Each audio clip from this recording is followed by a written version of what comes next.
Hello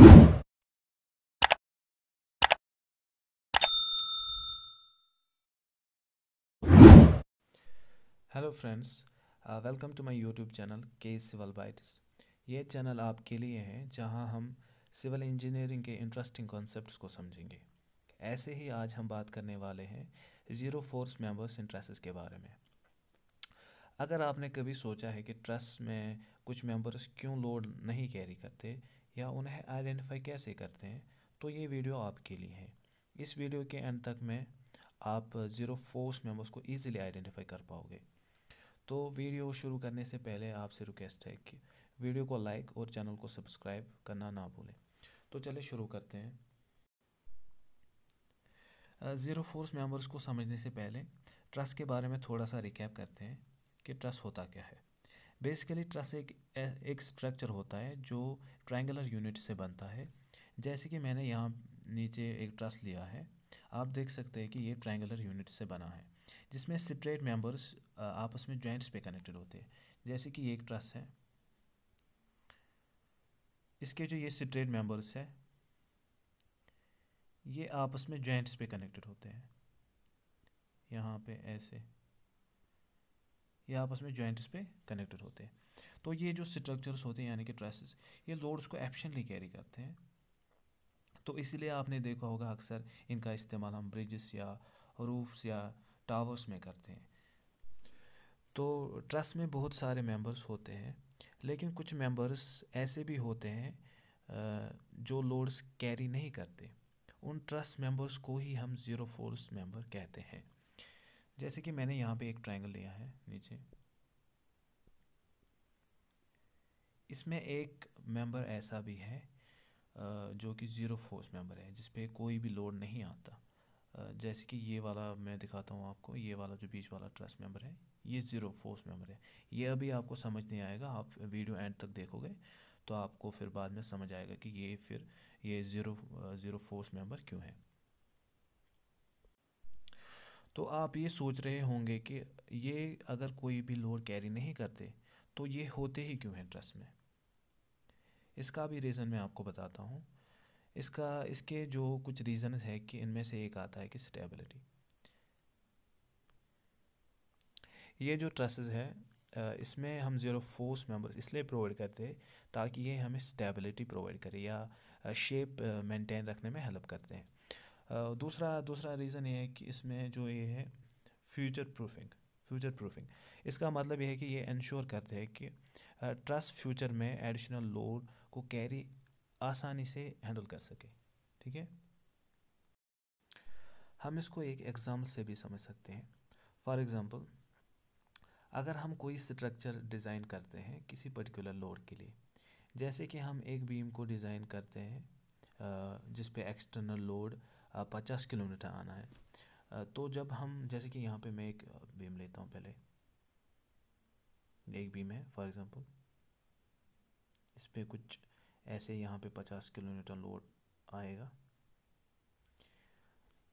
तो जब हम ये बीम को डिज़ाइन करते हैं, हम इसको 50 किलो न्यूटन लोड के लिए डिज़ाइन नहीं करते, बल्कि थोड़ा सा सेफ्टी मार्जिन भी रखते हैं। यानी कि हम इसको 50 किलोमीटर नहीं, 50 किलोमीटर से एक्स्ट्रा लोड के लिए डिज़ाइन करते हैं। क्योंकि क्या पता इन फ्यूचर कंडीशंस की वजह से किसी भी कंडीशन की वजह से इस पे अगर बीम पे 50 किलोमीटर से ज़्यादा एक्सटर्नल लोड आएगा तो ये उसको ईजिली सर्वाइव कैसे कर पाए, या इसलिए हम इसको 50 किलो न्यूटन से ज़्यादा लोड के लिए डिज़ाइन करते हैं। ऐसे ही ज़ीरो फोर्स मेंबर्स का भी काम होता है कि इन फ्यूचर में अगर ट्रस्ट पे थोड़ा सा भी लोड ज़्यादा है तो ये उस लोड को आसानी से कैरी कर पाए। तो अब मसला ये है कि जो ज़ीरो फोर्स मेंबर्स होते हैं ट्रस्ट में, उनको हम कैसे आइडेंटिफाई करें। तो घबराने की कोई बात नहीं, इसका भी तरीका मैं आपको सिखाता हूँ, बस वीडियो को एंड तक देखना। ज़ीरो फोर्स मेंबर्स आइडेंटिफाई करने के लिए हमारे पास 3 रूल्स है जिनको हमें फॉलो करना है। ठीक है, चलो उनको एक एक करके सीखते हैं पहले। और रूल नंबर 1 ये है कि यहाँ पे रूल नंबर 1 है 2 member joint with no external load. ठीक है, 2 member joint with no external load, यानी कि यहाँ पे 2 मेंबर जॉइंट है, एक मेंबर ये है और एक मेंबर ये है। ये एक जॉइंट पे मिलते हैं, यहाँ पे ये जॉइंट है, 2 member joint with no external load, और इस जॉइंट पे कोई भी एक्सटर्नल लोड नहीं लगा है, ठीक है। अगर एक जॉइंट में सिर्फ 2 मेंबर्स कनेक्टेड होते हैं और वो 2 मेंबर्स नॉन कोलिनियर होने चाहिए, यानी कि ये आपस में ये जो 2 मेंबर्स है ये आपस में नॉन कोलिनियर होने चाहिए, ये 2 मेंबर्स आपस में नॉन कोलिनियर होने चाहिए, और इस जॉइंट पे कोई भी एक्सटर्नल लोड ना लगा हो, तो ये जो दो मेंबर्स है ये दोनों के दोनों जीरो फोर्स मेंबर्स कहलाएंगे, ठीक है। अगर ये ऐसी कंडीशन है तो उस कंडीशन में ये दोनों मेंबर्स जीरो फोर्स मेंबर्स कहलाएंगे। यहाँ पे हमें रोल नंबर 2 है। रोल नंबर 2 ये है कि 3 member joint with 2 members in a straight line. जैसे कि यहाँ पे 3 मेंबर जॉइंट है, यहाँ हम देख सकते हैं। अगेन मैंने यहाँ पे नीचे एक डायग्राम दी है, आप उससे और भी अच्छे से समझ आएगा आपको। अगर एक जॉइंट में 3 मेंबर्स होते हैं, उनमें से 2 मेंबर्स एक स्ट्रेट लाइन में लाई करते हैं, मीन्स कि वो आपस में कोलिनियर है। जो तीसरा मेंबर होगा वो ज़ीरो फोर्स मेंबर होगा, लेकिन वहाँ जो जॉइंट होगा उस जॉइंट पे भी कोई भी एक्सटर्नल फोर्स नहीं लगना चाहिए।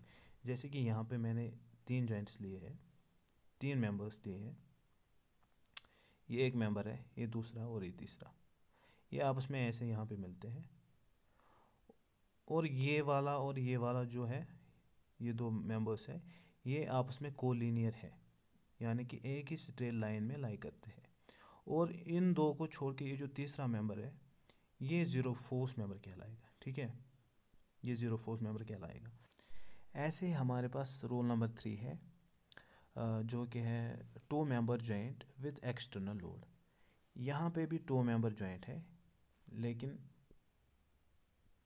यहाँ पे भी 2 मेंबर जॉइंट है, लेकिन यहाँ पे जॉइंट पे एक्सटर्नल लोड भी है।